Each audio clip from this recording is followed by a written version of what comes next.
특전사령관 707 특임단장, 누군간 거짓말하고 있다. 김성진 기자. 12.3 쿠데타에 참여했던 계엄군 지휘관들이 양심 고백 형식의 인터뷰와 기자회견에 나서고 있지만 증언이 엇갈리고 있다.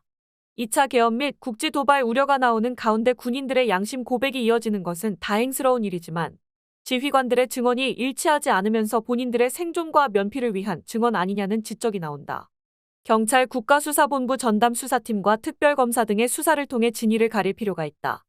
육군 특수전사령부 예하 707 특수임무단의 김현태 단장은 9일 오전 서울 용산구 대통령실 국방부 청사 건너편 전쟁기념관 앞에서 기자회견을 열었다. 곽종근 특전사령관과 이진수 수도방위사령관에 이어 계엄군 지휘관 중 세 번째 양심 고백이었다.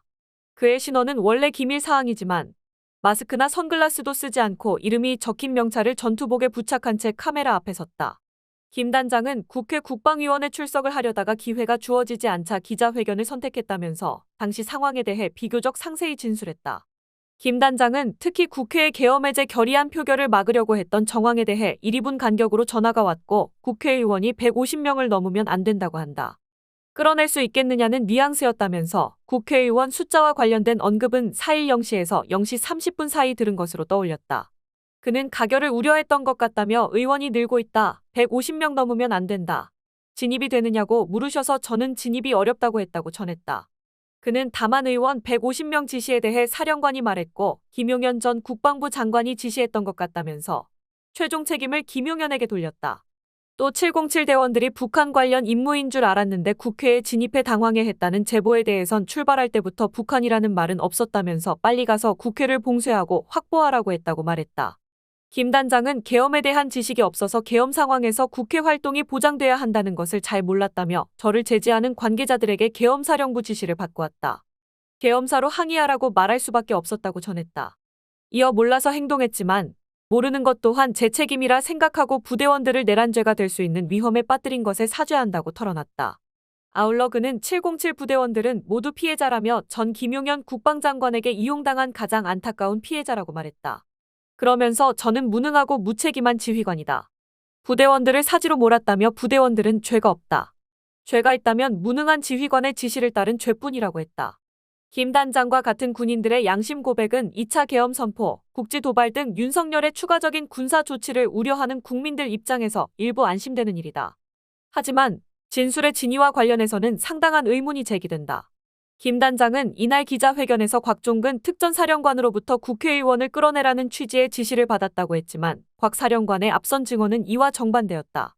앞서 곽 사령관은 지난 6일 경기도 이천 육군 특수전사령부에서 더불어민주당 김병주 박선원 의원을 만나 양심 고백을 하면서 명백히 국회의원을 끌어내리는 것은 위법 사항이고 그 임무를 수행한 인원은 법적 책임을 지는 문제가 생기기 때문에 저한테 부여된 명령이라서 항명이 될지는 알았지만 그 임무를 시키지 않았다며 들어가지 말라고 지시했다고 말한 바 있다. 국회의원을 끌어내라는 지시의 양심에 따라 항명을 했다는 것인데 사령관이 지시했다는 김 단장의 진술과 거리가 멀다. 또한 707 대원들이 북한 관련 임무인 줄 알았는데 국회에 진입해서 당황해 한 정황에 대해서도 증언이 엇갈린다. 앞서 권력감시 탐사보도그룹 워치독과 인터뷰한 특전사 대원 기혁 씨는 우리는 거짓말에 의해서 끌려갔다며 북한의 오물풍선에 대비하기 위해 그쪽으로 간다 했었다. 국회에 가는 줄 몰랐다고 증언한 바 있다. 이 특전사 대원은 국회에 투입돼 당시 크게 혼란을 겪었다고 했다. 그러나 곽 사령관은 이에 대해 오물쓰레기 때문에 대비태세를 유지하고 긴장하는 연장선상에서 임무 지시가 내려갔다며 투입될 때 임무가 하달돼 일부 인원들은 파악이 안 되어서 혼선을 빚을 수 있는 상황이었다고 설명하고 있고 김 단장은 출발할 때부터 북한이라는 말은 없었다고 진술하고 있다. 이는 단순히 상부의 명령을 따른 하급 간부들이나 병사들의 책임 소재를 가릴 수 있는 중요한 부분인 만큼 정리가 필요해 보인다. 곽 사령관과 김 단장의 진술뿐 아니다. 곽 사령관과 같은 날인 지난 6일 양심 고백 형식의 인터뷰를 했던 이진우 수방사령관 증언 역시 마찬가지다. 이 사령관은 민주당 김병주 박선원 의원과 인터뷰에서 본청 외곽에 있었다며 사람이 너무 많았고 특히 경찰, 시민 누가 누군지 모르는 상태여서 이건 잘못하면 오해도 하고 문제가 될 수 있겠다 생각했다고 말했다. 그러나 워치독과 인터뷰한 특전사 대원 기혁 씨는 뒤에서 갑자기 한 사람이 큰 소리를 엄청 질렀다.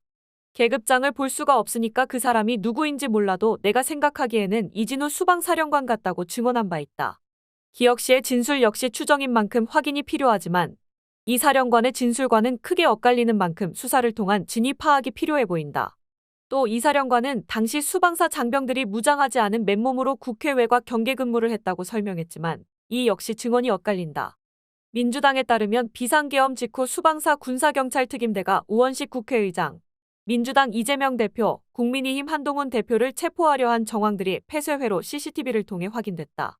사령관의 발언과 달리 수방사 소속 장병들이 국회에 진입해서 활동했다는 것이다. 아울러 곽 사령관은 지난 6일 양심 고백 형식의 인터뷰에서 수방사 특임대와 707 특임대와 현장에서 서로 작전과 임무에 대해서 협의했나 각자였느냐는 질문에 각자 사령관 지시 받아서 들어갔다. 나중에 같이 들어오는 걸 알았다고 증언하면서 707 특임전단의 국회 진입 당시 수방사 소속 장병들이 현장에 있었던 사실을 우회적으로 밝혔다. 이처럼 계엄군 지휘자와 당시 현장 지휘관, 대원들의 진술이 엇갈리는 만큼 수사기관의 관련자 소환이나 강제수사를 통한 추가 조사가 필요해 보인다. 우종우 국수본부장은 이날 브리핑에서 비상계엄 발령 관련 의사결정 과정, 국회 및 중앙선거관리위원회 피해 상황과 경찰 조치 등에 대해 면밀하게 수사하겠다고 밝혔고 검찰 특별수사본부는 오전부터 곽 사령관을 침고일로 불러 조사를 하고 있다. 그러나 수사 주체가 검찰과 경찰, 고위공직자범죄수사처 등으로 나뉘면서 혼선만 빚고 있다는 지적이 나온다. 이에 정치권에서는 특검을 통한 통합수사 목소리가 나오고 있다. 한편 국방부군 검찰단은 지난 6일 계엄사령관, 방첩사령관, 수방사령관, 특전사령관 등 쿠데타 관련자 10명에 대해 출국금지 조치했다.